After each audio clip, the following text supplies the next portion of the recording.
اعظم مشتاق صاحب کا کہ انہوں نے مجھے کہا بہت اصرار کے ساتھ کہ میں آپ کی خدمت میں حاضر ہوں، اور میرے لیے بڑی سعادت ہے کہ پروفیسر مشتاق صاحب کو کے پیروں کو چھونے کا مجھے پھر موقع ملا، اور میں کبھی بھی یہ موقع مس نہیں کرتا اپنے تمام استادوں سے جب بھی ملتا ہوں۔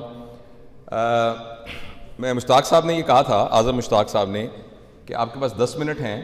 اور 10 منٹ میں آپ نے میڈیکل کے علاوہ کوئی اور بات کرنی ہے۔ تو ابھی میں رستے میں سوچتا آ رہا تھا کہ میں آپ سے کیا بات کروں، تو مجھے یاد آیا کہ آج کل یہ واٹس ایپ کا دور ہے اور بہت ساری باتیں جو دنیا میں ہوتی ہیں وہ سب تک پہنچ جاتی ہیں۔ تو ایک بہت بڑی سٹڈی ہارورڈ یونیورسٹی میں ہوئی ریسنٹلی کیا ابھی بھی چل رہی ہے اور پچھلے 70-75 سال سے چل رہی ہے۔ اس میں انہوں نے ہارورڈ کے جو ٹاپ گریجویٹس تھے ان سب کو لانگیٹیوڈنلی فالو کیا، اور 70-75 سال ہو گئے ہیں وہ سٹڈی چل رہی ہے۔ اس میں سے بہت سے لوگ ایسے تھے کہ جو وہاں امریکہ کے پریزیڈنٹ بنے، 2-3 تو امریکہ کے پریزیڈنٹ بنے، کچھ آسٹروناٹس بنے، کچھ سائنٹسٹ بنے، کچھ لوگ ایسے تھے جنہوں نے نوبل پرائز حاصل کیا، اور کچھ لوگ ایسے تھے کہ وہ کنوکٹ ہوئے اور جیلوں میں بھی رہے، کچھ ایسے لوگ بھی تھے جنہوں نے خودکشیاں کی، اور کچھ لوگ تھے جو آرٹسٹ بنے۔ تو ان سب کی لائف کو انہوں نے اسٹڈی کر کے یہ دیکھا کہ ان میں سے خوش کون تھا اور کون ناخوش تھا۔ تو آپ حیران ہوں گے کہ اس ساری اسٹڈی کے نتیجے میں جو سینس آف ویل بینگ ہے اور ہیپینس ہے اور جو ایک مطمئن زندگی ہے، اس کا جب کرائیٹیریا دیکھا گیا تو اس میں ایک چیز کامن تھی، اور وہ کامن چیز پیسہ نہیں تھی، وہ عہدہ نہیں تھا، وہ ڈگری نہیں تھی، وہ تعلیم نہیں تھی، وہ بچوں کی تعداد نہیں تھی، وہ بچوں کی سکسیس نہیں تھی۔ وہ یہ تھی کہ جن لوگوں نے اپنے رشتے نبھائے اور جن کے اندر ریلیشن شپ ڈیولپ کرنے کی ایبلٹی تھی، وہ لوگ بہت خوش رہے۔ جو رشتوں کو بنا سکے، رشتوں کو نبھا سکے، رشتوں کے سلسلے میں کوئی کانفلکٹ آ جائے تو اس کو برداشت کر سکے، تو وہ لوگ تھے کہ جو کہ زندگی میں اطمینان کے ساتھ زندگی گزاری۔ تو میں آپ سب کو مبارکباد پیش کرتا ہوں کہ آئی ایم شیور کہ آپ دنیا کے کچھ حصوں میں ہوں گے، کوئی پاکستان کے مختلف جگہوں پر ہوں گے، مگر آپ سب لوگ اکٹھے ہوئے ہیں تو یہ بنیادی طور پر ایک میچور آدمی کی ویل بینگ کی نشانی ہے کہ اس کے رشتے کتنے مضبوط ہیں۔ تو اس سلسلے میں آپ کو مبارکباد پیش کرتا ہوں۔ دوسری بات جو میں آپ مختصر بتانا چاہتا ہوں اسی ضمن کے اندر، کہ اور کیا کیا ہمیں لٹریچر کیا کہتا ہے کہ اگر انسان مطمئن ہے تو اس کا کیا کرائیٹیریا ہے۔ تو اس سلسلے میں آپ سب جانتے ہیں کہ ہمارے ایک انسان کو ہم 4 حصوں میں تقسیم کر سکتے ہیں۔ ایک انسان جو چلتا ہوا آ رہا ہے ہمارے سامنے، اس کے اندر بنیادی طور پر 4 ڈائمنشنز ہیں۔ اس کی ایک ڈائمنشن اس کی فزیکل ڈائمنشن ہے، اور اس کو میئر کیا جا سکتا ہے PQ سے، which is physical quotient، جس کا مطلب یہ ہے کہ آدمی کی باڈی کتنی صحت مند ہے۔ دوسری چیز ہے IQ،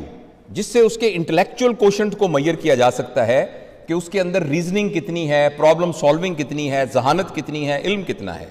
اور اس کا جو تیسرا ڈائمنشن ہے وہ ہے EQ، یعنی اس کا ایموشنل کوشنٹ،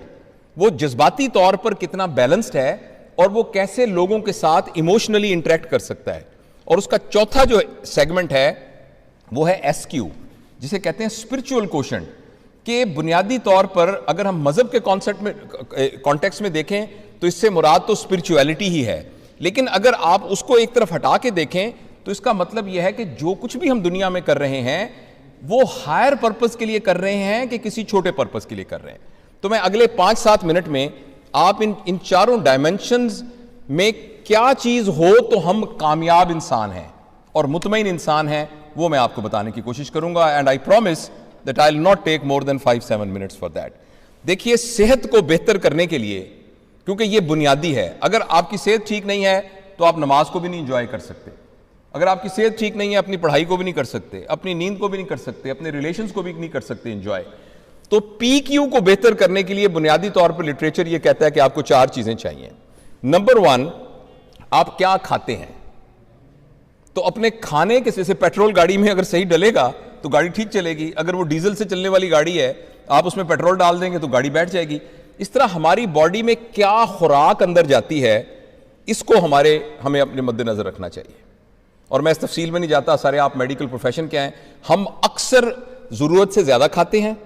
اکثر وہ چیزیں کھاتے ہیں جو کھانے والی نہیں ہوتی، اور اکثر بے ٹائم پر کھاتے ہیں۔ تو انشاءاللہ اس کو پھر ڈیٹیل میں کروں گا، میں صرف ٹچ یہ کرنا چاہ رہا ہوں کہ اس بات کا خیال رکھنا چاہیے کہ جو چیز ہم اندر کھا رہے ہیں وہ پراپر پیٹرول ہے کہ نہیں۔